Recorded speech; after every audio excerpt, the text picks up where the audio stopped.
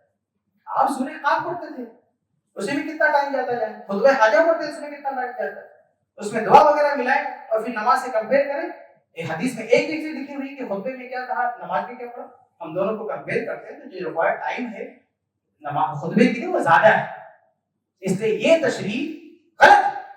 صحیح بات یہ ہے کہ جمعہ کی نماز عام جمعہ سے لمبی ہونی چاہیے اور جمعہ کا خطبہ عام خطبوں سے مختصر ہونا چاہیے، اور ویسے ہم کرتے ہیں الحمدللہ، اہل حدیث ویسے ہم کرتے ہیں. اہل حدیث جب کسی اجلاس کی تقریر کرتا ہے 1 گھنٹے کی تقریر ہوتی ہے لیکن جمعہ کے خطبے میں شارٹ ہوتی ہے. اہل حدیث سنت کے خلاف نہیں جاتے.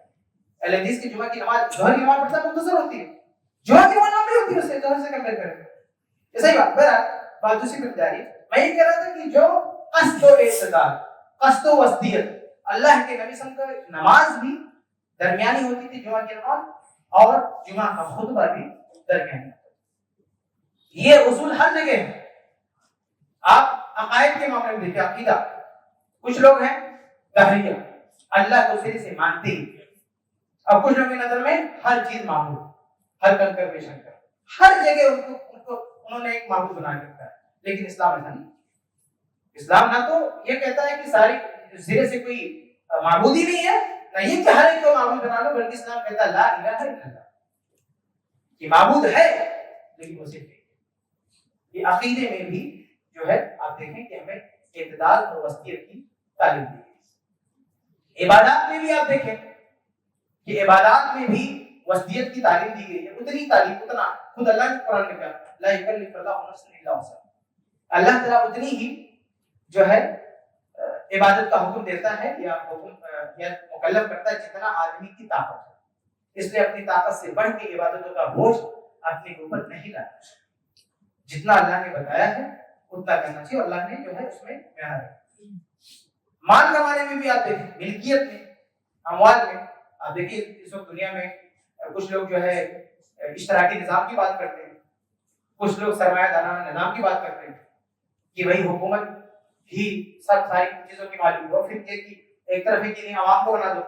لیکن اسلام ہر شخص کی اونرشپ کے احترام کرتا ہے، اسلام سب کو اونرشپ دیتا ہے. اسلام انفرادی طور پر بھی لوگوں کے حقوق دیتا ہے اور اجتماعی طور پر بھی لوگوں کے حقوق دیتا ہے. اب 1400 سال پہلے اسلام نے ایک عورت کو اونرشپ کا حق دیا، وہ کسی جائیداد کی مالک ہو سکتی ہے. ہمارے ہندوستان میں کچھ سال پہلے قانون بنایا کہ عورت بھی کسی چیز کی مالک ہو سکتی ہے، ورنہ اس ہندوستان میں عورت اونر بن ہی نہیں سکتی تھی کسی چیز کی.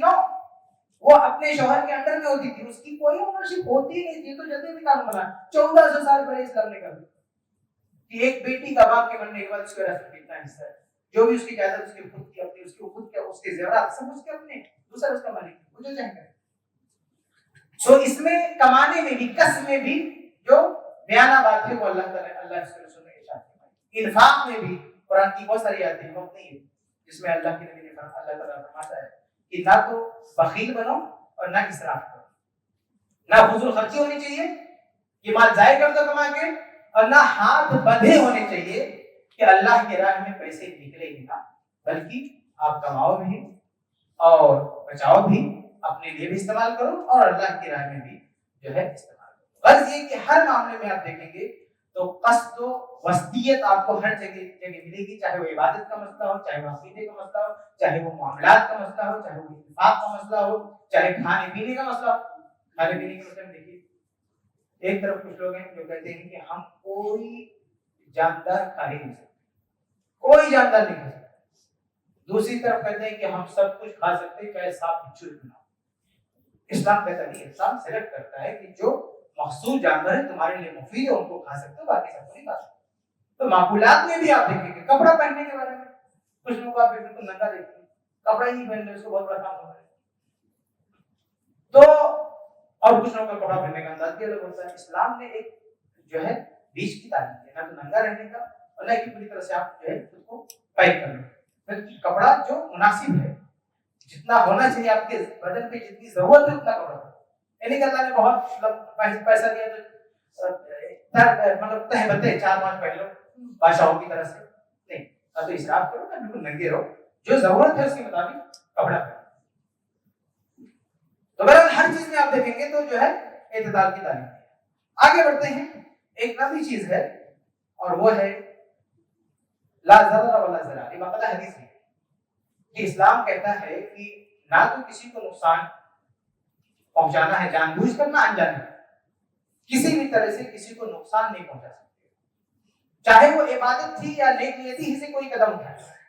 اگر اسلام نے کوئی راستہ آپ کو جائز راستہ دیا لیکن اس جائز راستے پر چلنے کی نیت آپ کی ہے تاکہ کسی کا نقصان ہو جائے تو یہ آپ کے راستہ. اسلام اعتدال کا راستہ بتاتا ہے. جیسے وراثت کا مسئلہ ہے، اگر ایک آدمی کی صرف بیٹیاں ہیں، 2 بیٹی، 2 کروڑ چھوڑ کے عمر یا 3 والے 3 جو ہے اس کی ایک بیٹی اور 2 کروڑ چھوڑ کے مر رہا، اس کا ایک بیٹی اور ایک سگا بھائی، تو اس کے مرنے کے بعد 1 کروڑ اس کی بیٹی کو ملے گا اور 1 کروڑ اس کے سگے بھائی کو ملے گا. یہ 2 کروڑ ٹوٹل اس کی بیٹی کو نہیں ملے گا. اب وہ بہت زیادہ اسمارٹ بنے، کیا سوچے ایسا کرتا ہوں کہ اپنی زندگی میں وصیت کر دیتا ہوں، میں اپنی زندگی میں گفٹ کر دیتا ہوں. یہ 2 کروڑ ہے، مرنے سے پہلے ٹوٹل اٹھا کے بیٹی کو دے سکتا ہوں. یہ ایک لیگل راستہ ہے، اسلام میں جائز ہے، تو اپنی بیٹی کو دے سکتا ہے پوری جائز. لیکن اس سوچ کے ساتھ کہ اس کو میں اس لیے دے رہا ہوں بیٹی کو تاکہ میرے بھائی کو میرے مرنے کے بعد نہ ملے، یہ غلط ہے، یہ زنا ہے. یہ اسلام میں جائز نہیں ہے. اسلامی حکومت اگر اس کو نوٹس کرے گی تو اس کو بین کر دے گی، اس کو ایسا نہیں کرنے دے گی. گرچہ یہ لیگل راستہ جائز، لیکن اس میں ایک فطور چھپا ہوا ہے. کسی کو ضرر نقصان پہنچانے کی نیت اگر بھاپ لی گئی اور ایک اسلامک کورٹ میں مسئلہ گیا تو اسلامک کورٹ ایسا نہیں کرے گی. مرنے سے پہلے اس کو ایسا نہیں کرے گی، اور مرنے سے پہلے خود سے کر دیا تو اس کو امپلیمنٹ بھی نہیں کہتے، اس کو نافذ نہیں کہتے، اس کو برا آدھا ہی دیا جائے گا، اس کو برا نہیں کہتے. تو یہ کسی کو نقصان نہیں پہنچانا. کوئی بھی خیر کام کرتے ہیں عبادت کے معاملے میں بھی آپ ایسی عبادت کیوں کریں گے جس سے آپ کو نقصان ہوگا؟ یہ کوئی اعتدال کا راستہ ہے؟ بھائی عبادت کے معاملے میں دنیا والوں کو دیکھ، کچھ لوگ تو عبادت کرتے ہیں اور کچھ لوگ عبادت اتنی مشکل طریقے سے، کوئی آدمی الٹا ٹانگ دیا اپنے آپ کو کنویں میں، بولتا ہے عبادت کرو اللہ کا نام لے، یہ کون سی عبادت؟ کنویں میں لٹکا ہوا ہے، آپ حیران رہ جائیں گے. بلکہ آپ دیکھیں کہ خود پرانے علماء کی طرف جھوٹی باتیں لوگوں نے منسوخ کرتے کہ فلاں امام صاحب تھے ایک پاؤں پہ کھڑے ہو کے پورا قرآن پڑھتے. اسلام نے کہا نا آپ کو خود کو نقصان پہنچاؤ نہ دوسرے کو نقصان پہنچاؤ. ایک پاؤں پہ کھڑے ہو کے نماز پڑھنا یہ اعتدال کا راستہ نہیں. نماز پڑھنے کی اسلام تعلیم دیتا ہے. کچھ عبادتیں آپ کو بیٹھ کرنی ہے، نماز میں بھی بیٹھنا. اللہ کے نبی آخری عمر میں جب کمزور ہو گئے نا، صحیح بخاری کی روایت ہے، تو آپ جب مضبوط تھے تو لمبے لمبے قیام کرتے تھے، کمزور ہو گئے تو بیٹھ کے نماز پڑھتے تھے تہجد، اور جب رکوع کرنا ہوتا تو کھڑے جاتے تھے، پھر قرآن پڑھتے اور پھر آپ رکوع کرتے. یہ اللہ کے رسول ہیں جنہوں نے بیٹھنا گوارا کیا، لیکن ایک پاؤں پہ کھڑے کے قرآن پڑھا. یہ کس نے ایجاد کر دیا ایک پاؤں پہ کھڑے کے قرآن پڑھنا؟ تو یہ اپنے آپ کو نقصان پہنچائے گا. بہرحال کہنے کا مطلب یہ کہ وقت نہیں ہے، ہر معاملے میں آپ دیکھیں اسلام نے اعتدال کی تعلیم دی ہے. میں کچھ مثالوں کے ذریعے، کچھ اصولوں کے ذریعے میں نے آپ کو سمجھایا کہ اسلام کیسے ہر چیز میں اعتدال کی تعلیم دیتا ہے. لیکن ہمارے لیے جو اصل جواب ہے، جو اصل راستہ ہے، کہ ہمیں یہ کنفیوز ہونے کی ضرورت نہیں ہے کہ اعتدال کا راستہ کیا ہے. اعتدال کا راستہ وہی جو اللہ کے رسول نے بتایا. کس معاملے میں کون سا قدم اعتدال کا ہوگا یہ دنیا نہیں طے کرے گی، اللہ اس کے رسول طے کرے گی. آج ہمارے میں بہت سارے لوگ ایسے ہیں جو کہتے ہیں کسی نے نماز کی طرف بلایا، توحید کی طرف بلایا، تو میں یہ متشددین کے اندر اعتدال نہیں. اعتدال ہے کہ نہیں آپ نہیں طے کرو گے، قرآن حدیث طے کرے گا. ورنہ لوگوں کو ہاتھ میں دے دیا جائے کہ یہ طے کریں کہ کون سا راستہ اعتدال کا ہے تو پورا نظام تک ہم بن جائے. تو آنکھ بند کر کے، اللہ انسان کی بات نہیں کہہ رہا ہوں کیا بند کر کے مانو، لیکن اللہ اس کے رسول کی بات ہم آنکھ بند کر کے مانیں کیونکہ وہ آسمان کی طرف سے. تو اللہ اس کے رسول نے جو بھی نظام دیا، جو تعلیم دی، جو حکم دیا، وہ سب اعتدال پر مبنی ہے، چاہے اس کو ماننے والا کوئی دنیا میں ایک ہی آدمی نہ ہو. اور جو کام قرآن و حدیث کے خلاف ہے، چاہے پوری دنیا مان رہی ہے، وہ اعتدال کا راستہ نہیں ہے. اعتدال کا راستہ وہی ہے جو اللہ اس کے رسول کا بتائے گا. تو اعتدال کیسے پتہ کرنا ہے؟ پنچایت کر کے نہیں، تلاش کر کے کہ قرآن و حدیث میں دلائل کیا ہے. جس چیز کے دلائل قرآن و حدیث میں مل جائے وہی اعتدال کا راستہ ہے. اللہ تعالیٰ ہم سب کو توفیق عطا فرمائے کہ ہم سب کتاب و سنت کی روشنی میں زندگی گزاریں اور اپنے اعمال انجام